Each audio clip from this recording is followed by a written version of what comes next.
আসসালামু আলাইকুম সবাইকে, কেমন আছেন সবাই?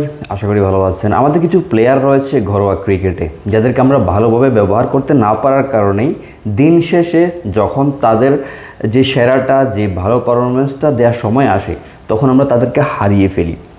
এমন একজন প্লেয়ার রয়েছে, সে হচ্ছে মাহমুদুল হাসান জয়। মাহমুদুল হাসান জয় সে 2020-এ অনূর্ধ্ব-19 বিশ্বকাপ জয়ী দলের সদস্য ছিল এবং আমরা যতটুকু জানি এখনও পর্যন্ত ওই ব্যাচ থেকে যতজন ক্রিকেটার এসেছে সবাই খুব ভালো সাহসী ক্রিকেটার।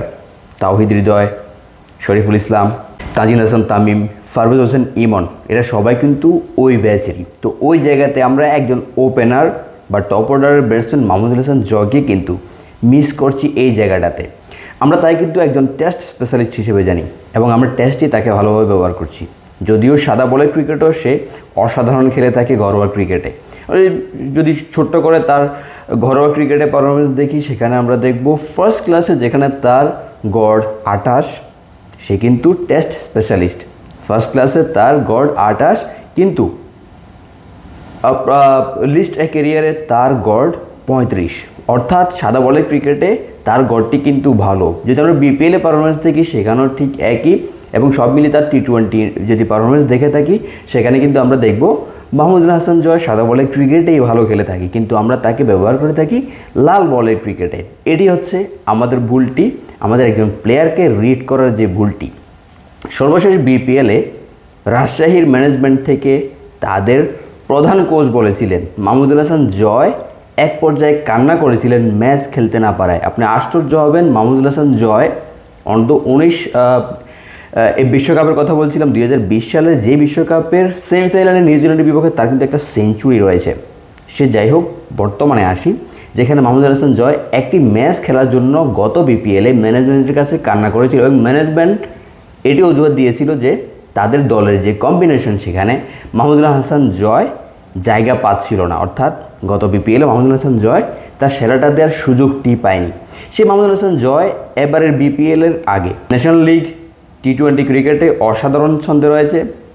এখনও পর্যন্ত সে 5 ইনিংসে একটি সেঞ্চুরি করেছে আজকে প্রথমবারের মতো, যেটি টি20 ক্যারিয়ারের তার প্রথম সেঞ্চুরি, এবং তার আগে 70+ 2টি ইনিংস খেলেছিল। সব মিলিয়ে 5 ইনিংসে তার কাছ থেকে একটি সেঞ্চুরি এবং 2টি হাফ সেঞ্চুরির সাথে 276 রান, এবং এই 5 ইনিংস শেষে এখনও পর্যন্ত এই এনসিএল টি20-র সর্বোচ্চ রান সংগ্রাহক 69 গড়ে এবং 159 স্ট্রাইক রেটে। যদি আরও আশ্চর্যের কথা বলি, এখনও পর্যন্ত এবারের এনসিএলের সবচেয়ে বেশি ছক্কার মালিক 21টি, সেটি হচ্ছে মাহমুদুল হাসান জয়। এটি আশ্চর্যের বিষয় নয়, এটি তার যোগ্যতা এবং সেটি সে ঘরোয়া ক্রিকেটে দেখিয়েই এই পর্যন্ত এসেছে। এবং তাকে নিয়ে যে কথা বলার যে সুযোগটি হয়েছে সেটি কিন্তু সেই তার বয়সভিত্তিক লেভেল থেকে তাকে দেখে আসা, এবং সব কিছু মিলিয়ে কিন্তু এই জায়গাটি। তবে সামনের দিকে আমাদের টিম ম্যানেজমেন্ট কী ভাবছে তাকে নিয়ে, শুধুমাত্র লাল বলে ক্রিকেটেই কি তাকে ভাববে, শুধুমাত্র টেস্ট স্পেশালিস্ট করেই কি তাকে রাখবে, ওয়ান ডে বা টি20 সাদা বলের যে ক্রিকেটার তাকে কি ভাববে কি না, সেটি টিম ম্যানেজমেন্টের ভাবনা, তারা কি করবে না করবে।